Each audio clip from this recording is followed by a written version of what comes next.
Yes, my wonderful people, how are we doing? So, today I just wanted to make a full breakdown video on the Shadowmist Necromancer build that I have uploaded to my channel recently. There's also been a video on Creative Gaming's channel covering a lot of things that I had initially put into the build, but obviously since then there has been a few questions from some of you guys, and I really appreciated some of those questions. And in this video, I really just want to go over all of the little changes that I may have made to the build, something that I may have found out, some things that I actually learned from you guys as well. And using all of that, I now kind of have a bit more of a clearer structure as to how I want to build this build. Um, So yeah, this video is just going to cover the fully, almost optimized build for the Nuke the Screen Blood Mist build that you guys have seen. And yeah, so let's get straight to it. So of course, for the weapon, kind of the same idea. You're going to want to use a 1 for the lucky hit chance. The lucky hit chance is there to generate all of your cooldowns. Um, with Decrepify, whilst you're in Blood Mist. So a wand is most definitely the best weapon. And the stats you're going to want to look for is vulnerable, damage to close, critical strike damage, and intelligence. Definitely, probably the best four stats that I think you could have on the wand. The only other stat that I would consider to be pretty good is going to be damage to stunned enemies, potentially damage to slowed enemies, but not as effective. So as a stat maybe that you could have if you didn't get all four of these rolls would be maybe damage to stunned enemies because of your corpse tendrils. So that would be my suggestion for like the five affixes that you would want on the wand. As for the focus, now this is where a little change has happened that seems to have worked a lot better for me in regards to the focus. So focus is there just for the cooldown reduction. Again, super valuable. You're going to want to constantly reset your cooldowns, and having flat cooldown percentage reduction is always going to be good. Critical strike chance, intelligence, lucky hit, and lucky hit while you have a barrier. Again, lucky hit for the cooldowns, and intelligence, it just seems to be one of the most reliable ways of scaling up your damage with this build. Because obviously it's not a core skill, so core skill damage doesn't really scale, and you're going to have a lot of crit, a lot of vulnerable damage, but the most reliable, just flat percentage increase that you can get from scaling is intelligence, so always a really good stat to have. As for the aspect, I was using the aspect that made you deal increased damage while you have a barrier. I believe it's called the conceited aspect, but I've actually now switched that since then to Bone Storm is now a darkness skill, which does shadow damage over 2 seconds. And the reason I did this is because the bonus shadow damage that you get from Bone Storm, its ability to proc shadow damage, essentially just gives you more Shadow Blight procs. And the Shadow Blight procs is what's going to give you those really big crits. So just constantly scaling as much shadow damage as you can is going to be really good for constantly proccing that Shadow Blight passive. So I just felt like it was more reliable and more consistent um, big critical hits with this aspect. The other one, where you have a barrier, is a little bit wonky, purely because obviously you would have to use the Bone Storm to get the barrier, and then that barrier is going to give you something like a 25% damage increase. But with this aspect, you are going to get more crits, more consistent big crits, um, because you're going to get more shadow ticks, and having more shadow ticks gives you more stacks towards your Shadow Blight passive. So it just gives you those bigger crits with this aspect. I would probably say since I switched these two aspects, my crit flat hits went from something around the 4 or 5 million mark all the way up until 7 or 8 million just off having this aspect alone. It would go up like quite a substantial amount. So definitely I think this is probably the better aspect to go instead of the conceited one, but there's nothing wrong with the conceited aspect either, but I would say this is just an upgrade. As for the rings, we're going to go for damage to affected by shadow over time, super good. Damage to close, critical strike damage, and critical strike chance. Instead of damage to affected by shadow over time, you can go vulnerable damage. Arguably, probably a bit better, purely because that corpse tendrils is going to constantly auto proc, and once you do that, everything's vulnerable. You're going to nuke. It's going to be great. So scaling more vulnerable damage, I would probably say is better. I just unfortunately haven't found the greatest ring in regards to that, which has all the stats that I want. So for now, this is what I'm using. But definitely, if you can get vulnerable damage, definitely go for that. For the other ring, again, similar situation. Lucky hit chance is going to be really good. You don't need necessarily 2 rolls of lucky hit chance, purely because you're going to end up getting so many cooldown resets with your wand's lucky hit chance and all the lucky hit you get from your helmet and your focus that you can opt for maybe more damage focused rolls on one of the rings, but having it on one ring is pretty good. Fortify generation is okay, it's pretty defensive, but again, vulnerable damage, crit chance is going to be really good. So those are probably the priority affixes to get, but again, both super good. And again, damage to affected by shadow over time is never a bad thing, but probably vulnerable and crit seems to still be the king. As for the aspects, so for this aspect, same thing. You're going to want to use the blood soak aspect, where blood mist leaves a trail of shadow damage.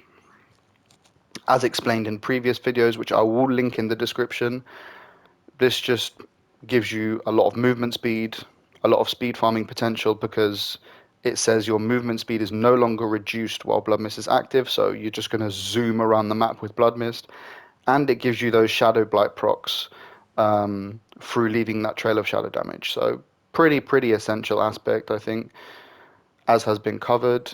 And same thing, you're going to want to use the sacrilegious heart, which auto procs your corpses, or are pretty much a must-have for this build, I would say. As for this one, this is going to be the decaying aspect. So each time Shadow Blight key passive deals damage to enemies, it increases the next Shadow Blight's damage by a certain percentage, stacking up to 5 times. Super valuable. Just gives you a big ramp up of damage because you're going to proc Shadow Blight an incredibly frequent amount of times. And this also goes back to why you would use Bone Storm dealing shadow damage, because it's going to give you those big Shadow Blight procs that are just going to keep ticking and ticking and ticking, which through this percentage increase, as it stacks up to 5 times, is going to give you an astronomical amount of damage. It's going to really just fly once you get a lot more Shadow procs, so super valuable aspect there. And as for the heart, again, the Decrepify heart, I will go into more detail shortly about why I still use the Decrepify heart on my skill bar, because there is a couple of ideas and a couple of different ways you can go, but still, regardless, it's probably the best brutal heart that you can get. The only other brutal heart I would suggest would be the one that suppresses damage for when you come out of Blood Mist, but I would still say that the Decrepify heart is probably the best. As for the Amulet, now this is an interesting one because I've experimented with ranks to Fueled by Death, I've experimented with ranks to Corpse skills, and I've experimented with certain roles like that. But what seems to have given me the biggest damage increase is ranks to the Terror passive. So the Terror passive, if we go have a look at it, the Terror passive, Darkness skills deal 15% bonus damage to enemies who are slowed and 15% bonus damage to enemies who are stunned or immobilized. These stack and apply shadow damage dealt by your minions. So, the reason why I believe this is so strong, outside of Fueled by Death and maybe Ranks to Corpse skills, the reason why I think Ranks to Terror is actually the best is because you're auto casting that Corpse Tendrils and you have the Decrepify aura under your feet, you're going to get the double stack from this passive every single time you go in with Blood Mist. So you're going to get the full stacking percentage of damage, which ends up being 30% bonus damage, is going to proc all the time. So in terms of the Fueled by Death passive, for example, I believe it's this one. So this one would give you, with ranks, would be about 15% after you consuming a corpse. 15% is still really good, but this passive is going to give you 30% very, very frequently. So it's basically doubling the damage that you would get from Fueled by Death. Fueled by Death is, in some cases, maybe a touch more consistent in the sense that you don't need the effects from your Corpse Tendrils to get the damage, but because the Corpse Tendrils are casting under your feet while you're in Blood Mist, and the Decrepify aura with the slow is already there, this double stacking damage from Terra is just fantastically good. As soon as I put this on, the damage went through the roof. The numbers I was seeing in tier 100 dungeons, everything was getting one-shotted. There was no chance of anything surviving as soon as I put this one on. So definitely, something that I've discovered is that the Terra passive is incredibly strong for this build. Definitely try to get ranks of the Terra passive. It's really good. So for the rest, cooldown reduction is going to be really good. Movement speed is there for speed farming. So if you don't want to speed farm, you could easily go ranks to corpse skills, ranks to amplify damage. They're both super good as well, or ranks to fueled by death. Both super good. You can't complain with either of those. But if you want a speed farm, if you're like trying to just plow through content, having movement speed on the amulet is going to make you absolutely fly through dungeons. You can clear Sarat's lair in a matter of a minute and a half, 2 minutes, just from zooming around the map with your Blood Mist. So definitely, if you want to speed farm purely, I would look at movement speed. But if you want to maybe push a bit higher or something like that, I would either go damage reduction to close enemies, or I would go ranks to corpse skills, or ranks to fueled by death. I think those three seem to be the most effective outside of movement speed if you weren't speed farming. But for speed farming, movement speed is super strong. Percent damage, for some reason, although that percent damage is additive, it feels really nice. When I don't have the percent damage on my amulet, something about the damage seems a little bit less consistent. And I'm not sure why, because the percent damage is a flat increase, but I think with this build, it's just really helpful for just a bit more of that consistent, just ready oomph that doesn't have to proc off anything. But if you don't get a roll of percent damage, again, ranks to fueled by death, ranks to corpse skills are going to be just as good. So you can really pick your poison with that one. I think all of them are really strong. Again, aspect is just grasping veins, nothing fancy. On this amulet, I don't have the best roll of grasping veins, but this is the one that I use previously, which does have the max roll, so I'm still looking for another max roll of it, but definitely want grasping veins. It's just your corpse tendrils are constantly casting, so this passive is basically permanent. Every single time you walk into a group, your corpse tendrils are going to cast, and then you're going to get huge crit chance and huge crit damage, multiplicative crit damage. It's just a fantastic aspect. As for the helmet, again, lucky hit chance where you have a barrier. Probably the most important aspect or affix on the helmet. Maximum life, super strong. So I have barrier generation here. Barrier generation is okay, but cooldown reduction is definitely better. So I would say cooldown reduction, if I could have a perfect helmet, it would be lucky hit chance with a barrier, maximum life, cooldown reduction, and total armor.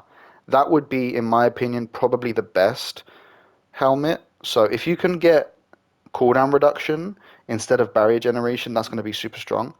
Barrier generation is going to be really good because of the shielding storm aspect, which we will get to later. But it's still super good. So either way, it's okay. But cooldown reduction is just going to feel a little bit better. And again, Blood Mist triggers Corpse Explosion. Probably one of the most important aspects for the build because you're going to want to be in Blood Mist and have it trigger all those corpses for them to all blow up. Super, super important. For the chest piece, damage reduction from close. You can, instead of percent damage, you can go damage reduction from distant. The thing with this build is because you are constantly in Blood Mist, it's not very often that you're going to need huge stacks of damage reduction. With this build, I don't necessarily have the highest amount of damage reduction, but tier 100s are an absolute breeze purely because you're invincible in Blood Mist. If you're invincible in Blood Mist, yes, you may take the odd hit of damage here and there, but if I had, say, 20% damage reduction from distant enemies here, if I go to tier 100, I'm still going to get one shot by a corpse bow or something. It's not going to be any different. So I just kind of liked the percent damage instead, but there is absolutely nothing wrong with going full defense on the chest piece. Still perfectly good. But if you want to go percent damage, you can get away with it in this build, I feel like, because you are always in Blood Mist, pretty much all the time. So if you wanted to put a roll of damage in your chest piece, you can get away with it. But 100% have damage to close enemies because you're one of the dangerous parts of this build is when you actually leave Blood Mist after you cast it. For that maybe 2-3 seconds where you can't get Blood Mist to trigger again, it's going to be really good to have damage to close enemies because you may exit Blood Mist and there's just a whole herd of enemies surrounding you. So damage to close is definitely a real priority stat to have in terms of defense. So definitely look into that. Total armor again. Armor just scales really well in this game. So it's going to be really good. And maximum life is also going to be really good. So all of those are great. The aspect, so this is where there was a little confusion on my end as well, which some of you guys actually informed me about.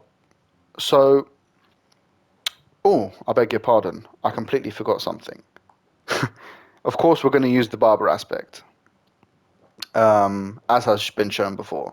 So the Barber aspect is kind of what makes this build do those big crits, so it's absolutely mandatory for the build. You don't necessarily need a max roll, but the higher roll, the better. So definitely think get that Barber aspect before you want to try this build.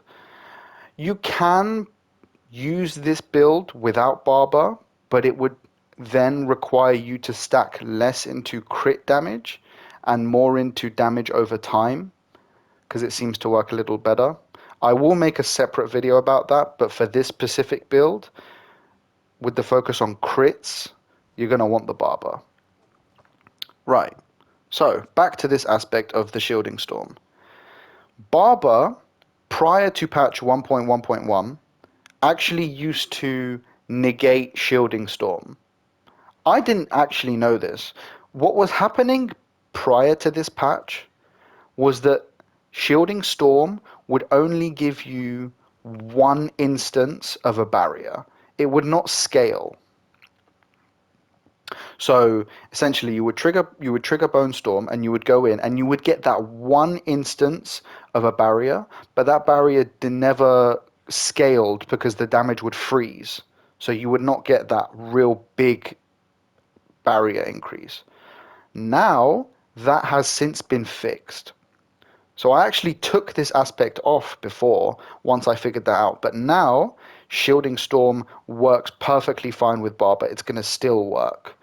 So it makes you absolutely invincible, this aspect. It's probably, for a Necromancer, probably the best defensive aspect that you can get, aside from maybe Disobedience, but arguably also stronger than Disobedience because of how frequently Bone Storm is available to you. It literally gives you an unbelievable health pool. Um, definitely look to get Shielding Storm. It works a treat in this build. Gloves are going to be Howl from Below. Again, mandatory for the build. It gives you a huge increase in damage. 40% increase in damage to your corpse explosions, which is where all our damage is really coming from. And also, it seeks enemies. So even if your corpses are in slightly jaded positions, they will seek the enemy and then crit on them. So even if the corpse doesn't necessarily land directly underneath the feet of the enemies, they're going to just go run at them. They're just going to chase them and then they're going to blow up on top of the enemies. And it makes the build feel way cleaner to play. So definitely you want Howl from Below. For the pants, damage reduction from close, damage reduction while fortified, all stats, and corpse explosion. Again, I have two offensive focused aspects on my pants. Again, it's because you're always in Blood Mist. I don't personally feel a need to have that much damage reduction because I'm not taking damage. So all stats is going to be really good. It also really helps with the Paragon board, having a bit of all stats. Um, so it's definitely a stat to consider getting. Ranks to Corpse Explosion is probably essential on the pants. It's going to give you a really big increase in damage. Um, Again, damage reduction from close and damage reduction while fortified.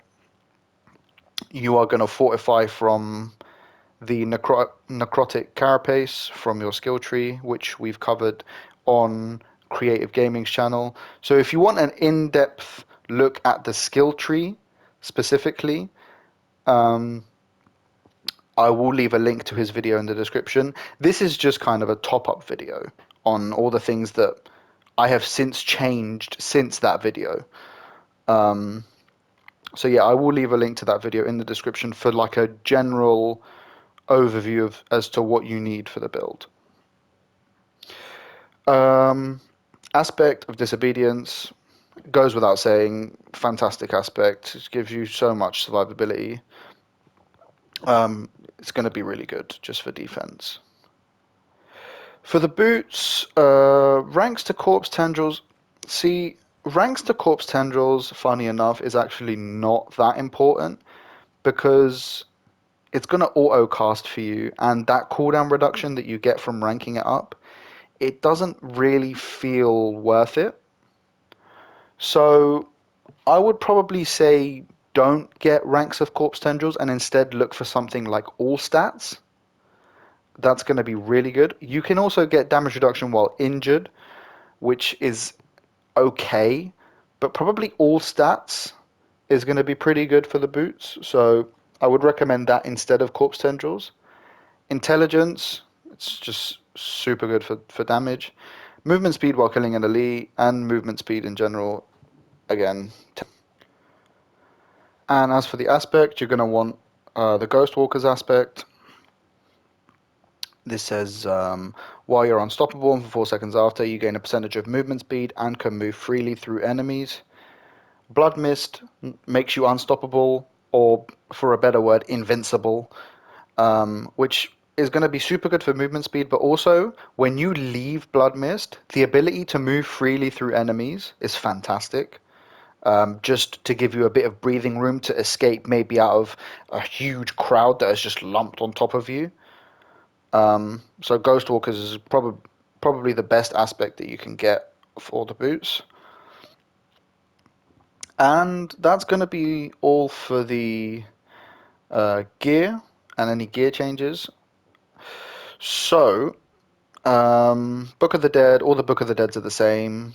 sacrifice your Reapers, sacrifice your Mages for the vulnerable, sacrifice your Golem for the crit damage. Again, there is a big in-depth guide on Creative Gaming's channel, and I will leave that link in the description. So if you want an in-depth guide as to why these decisions were made, I sent over my build to him, and he covered all of it in his video really well. So definitely go check that out if you want an entry-level guide into this build. But this is just, like I said, the more advanced steps. So, oops. So the skill tree is going to be the same. Reap, no core skills, corpse explosion, blood mist. The same old shebang. There's one thing I wanted to cover. So, an option that you can do, which I personally haven't done, but it's an option that is available, is instead of putting Decrepify on your bar, you can put Iron Maiden. And the reason for that is it's something that I've tried. The reason for that is that Iron Maiden, there is an aspect, and I believe you can find it in the codex. If I can find it, there is an aspect in the codex. This is the one. Aspect of the Damned. So you do 40% increased shadow damage to enemies afflicted by both Decrepify and Iron Maiden. So, with Decrepify under your feet, and you auto-cast Iron Maiden, you're going to get a big damage increase to your shadow damage. Now, where this is something that I have not done, is your shadow damage scaling isn't necessarily that important, because the damage that you're wanting to scale is crit damage. Shadow damage is okay, and it helps, but it doesn't really make a big difference to the damage. And I just think, personally, that it's a bit of a headache to have to manually cast Iron Maiden before I go in, just for a little tiny bit of increased damage. So I just preferred to have Decrepify on my skill board, and I kind of just don't even use it, but it saves me having to long wind my rotation of skills for a damage increase that is not very significant. So I would say Iron Maiden is an option that you can have, but if you get all of the aspects that I've shown in the gear previously, they are going to vastly outperform this aspect. And it's going to make the rotation far simpler. You're never going to have to remember to cast Iron Maiden, and it kind of just slows down the build a little bit. So again, it's an option, but the damage is negligibly higher. It doesn't even really feel like it's there from my experience. So I would personally avoid it, but it's an option. Another thing that I suppose you could do for the skill tree is you could use where is it? You could use Bone Prison, and this is gonna the only reason you could use Bone Prison is for a little bit more vulnerable application. This is an option instead of having Decrepify on the bar. The reason I personally haven't done it again is it slows down the rotation to the point where it just feels a little clunkier to play. The vulnerable application from Bone Prison is really nice, and it does definitely help. But the auto cast of the Corpse Tendrils are going to make everything vulnerable anyway, basically every time you enter a fight. So it's not exactly very necessary, I don't believe. But it's there as an option if you want to try it, feel free. I just think the idea of having to cast the Bone Prison, then go in, just seems to really kind of slow down how the build feels. And I think the biggest strength of this build is how quickly you just go from pack to pack to pack. You just Blood Mist in, everything gets auto tendrils, they blow up. You go again. You Blood Mist to the next group. So that's the reason I haven't taken Decrepify out my bar, is because there's no other skills that I think really make the build better. I just think it kind of slows the build down. So that's my reasoning for it, but feel free to experiment as much as you want. As for the Paragon board is very much exactly the same as what it is on Creative Gaming's. Um, Link will be in the description. It's going to be the Territorial. It's going to be the Wither into the Darkness glyph. Then you're going to want to get Flesh Eater. Flesh Eater into Essence. And then Essence. And then Scent of Death. Scent of Death into Control. And then you're going to take the Bloodbath tree, but you're only going to take this tree just to reach your last board. So this is the last board that wasn't shown on Creative Gaming's video. This is the final board that I did. I did select the Bloodbath tree, but the only reason I did was because I wanted to get to this glyph area so I could put Exploit in. Exploit, I was not keen on because it didn't work with the Barber, but now, since the new patch, it does. So it just gives you more vulnerable, and it's just great. It gives you a bunch more vulnerable damage. It gives you a bunch more vulnerable application. So it's really good. And I believe that that is all that I have changed with my build in terms of the gear. Again, the skill tree, if you want an in-depth guide, will be in Creative Gaming's channel. I sent it all to him, and he did a great coverage of it. But I hope you guys really enjoyed, and I hope everything made sense. Please feel free to leave a like if you enjoyed, and any comments with any feedback I really appreciate. Um, so please feel free to leave me any recommendations if you have any questions. And yeah, my next build is going to be a Ball Lightning build, which will be coming out very soon. And I think it's fantastic since the new patch. I found a really nice variant of it. So that will be coming out soon. So do stay tuned for that. And yeah, enjoy the rest of your day, guys. See you soon.